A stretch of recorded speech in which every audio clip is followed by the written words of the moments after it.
Welcome to our homestead. If you want to preserve your food for a very long time, you have to do a few different things, but the major number one thing that you have to do is remove water from whatever you are trying to preserve. Today we're going to talk about two methods of how to remove water from that food.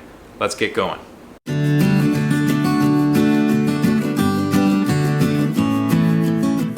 Of course, I'm talking about freeze drying versus dehydrating.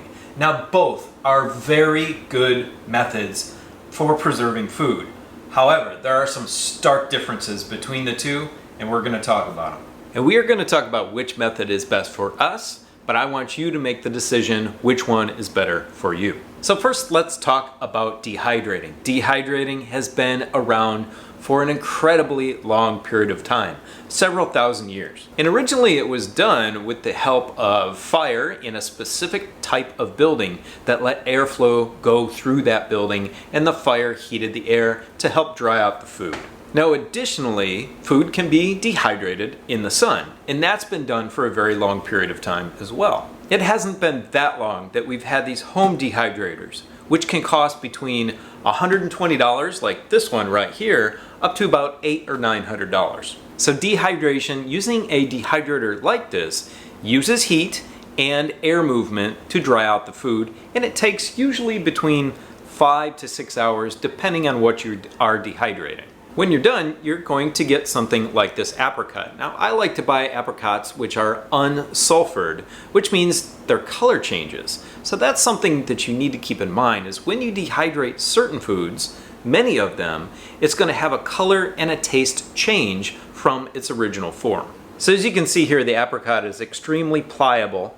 It's not wet, but it is very pliable, and it's got a decent amount of moisture still left in it. And that's also the case with these dried mangoes right here. You can see it's spongy a little bit, and it is pliable, which means there's still a decent amount of moisture still in it. Now, the important point when we're talking about moisture is how much the process is going to remove.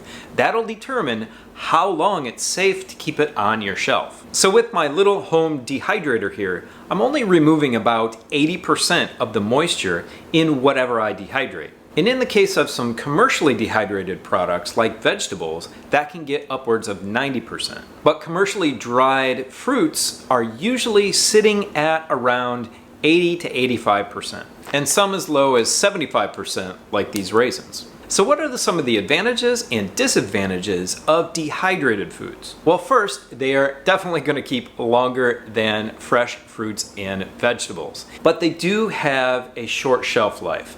A lot of people think that they can stay around for a long time, but that's not actually true. In the best case scenario, if stored in a sealed container at about 60 degrees, you're going to get about a year out of your dehydrated foods for their storage. And if that temperature goes up 20 degrees to 80, you are only going to get about 6 months. So say you live in a northern climate and you are drying foods that are going to stay for the winter time when you don't have a growing season, it's a great method if you eat through all of that product, because it's not going to last beyond that. So I know somebody out there is going to say that their dehydrated apples have stuck around for 5 years, but that's just not the norm and not usually the case. So like I said, we are using heat and air movement to dehydrate the food.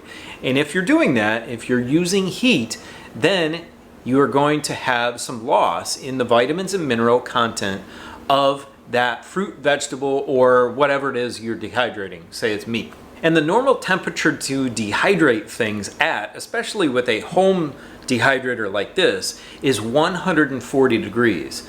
So for the time period it's in there and the temperature that's at, you're going to lose about 60% of your vitamin and mineral content. And like I showed you earlier, there will be a color change in the food, and it will probably taste different than fresh. Now remember, if you are dehydrating vegetables at home, say like this asparagus, then you need to remove at least 90% of the water content out of it. And it's because there's no acidity in vegetables like asparagus. If you have apricots like this, then there's more sugar and acidity, and that will preserve the food for longer. But without it, it's going to be a very short time period. So if you're doing something like a fruit leather, which is a pureed fruit or vegetable that's laid out in thin strips and dehydrated, you will be able to get more moisture out of that. But you probably won't get above that 90% that you are doing for your vegetables. And keep in mind that that is going to store for a little bit longer on the shelf, probably about a year and a half, but it's still not very long. So dehydrating is a great method. It's been around a long time and it has fed billions of people over the few thousand years that we've been on this planet. But not until recently have we come up with a method that I think is better and it works better for our family. And that's freeze drying. And I have a load of bananas, eggs, and watermelon in here right now that I've just started this morning, and I'm excited for the watermelon to finish because it's the first time I've tried that. Let's go back in the kitchen where it's quieter and talk about the advantages of freeze drying. So freeze drying has been around for about 80 years, and it was used first for freeze drying foods and blood plasma and things that were not stable during World War II. And it wasn't until about the last 10 years where people have been able to purchase a home freeze dryer. Now let's talk about some advantages and disadvantages of freeze drying. So with freeze drying, you're starting off with frozen fresh food. And through the process of what's called sublimation and the heating and cooling cycle inside of a vacuum, you are removing 99% of the water from that food. Now what that means is the shelf life of that food is going to be 25 to 30 times longer than a dehydrated food. So if longevity is a concern of yours, then freeze drying is the best process to do. Now what happens in that process of freezing and heating and freezing and heating and inside of the vacuum is that all, or almost all, a extremely high percentage, over 99% of the vitamins and minerals within whatever it is you're freeze drying are remaining in there. So the food is essentially healthier for you because it's retaining all of that. Not only is it retaining its vitamins and minerals, but it is also retaining its shape and its color and its taste. None of that is changing. And if properly stored in a dark, sealed, oxygen-free environment, then your freeze-dried food will last 25 to 30 years. So what I have here is a piece of freeze-dried mango. Now let me take out our dried or dehydrated mango and show you the difference. Now the reason this mango, the dehydrated mango, is retaining its color is because of preservatives. So this would not look like this unless it was treated with a sulfite or some sort of sulfur or some sort of citric acid or another chemical to retain that orange color, that same color. So usually if you do it at home, this is going to be brown. This mango right here is freeze-dried. And let's look at the difference. Floppy, still has moisture, crisp.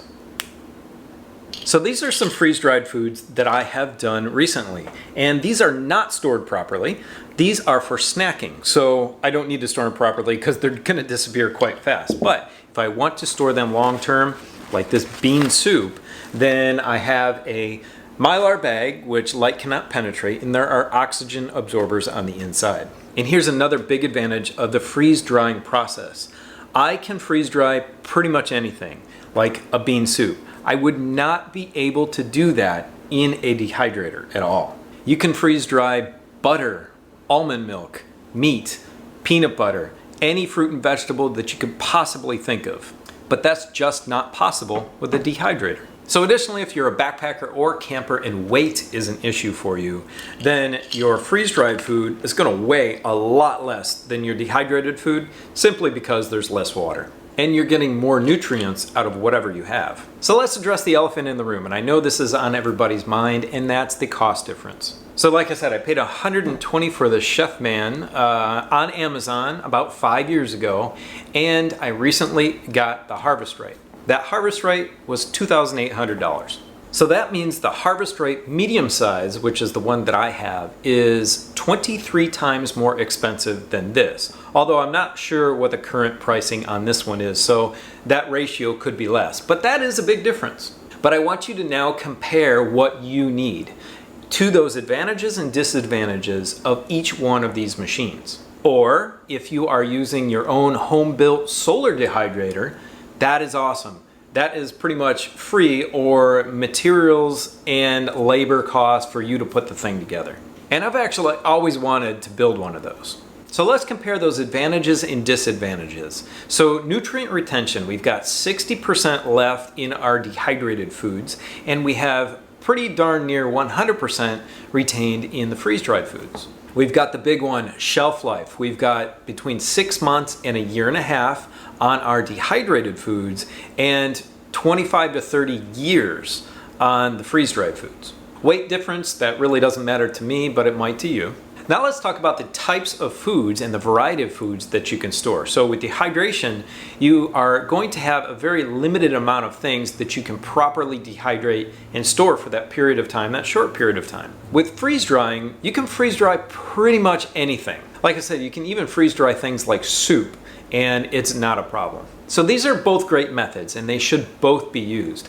However, over time, which one is going to be the best for you in terms of cost? So if you're buying a freeze drying machine at a very expensive price, is that food that you are freeze drying lasting 25 to 30 years, is that cost spread out over that entire period of time? Or is it better for you to invest in something small like this that doesn't cost that much and eating that food constantly all the time that you are drying? Only you can answer that. So if you're interested, I have links to both of these machines in the description below the video. So whichever way you want to do it, get to preserving your food. It's a great way to stave off the inflation at the grocery store.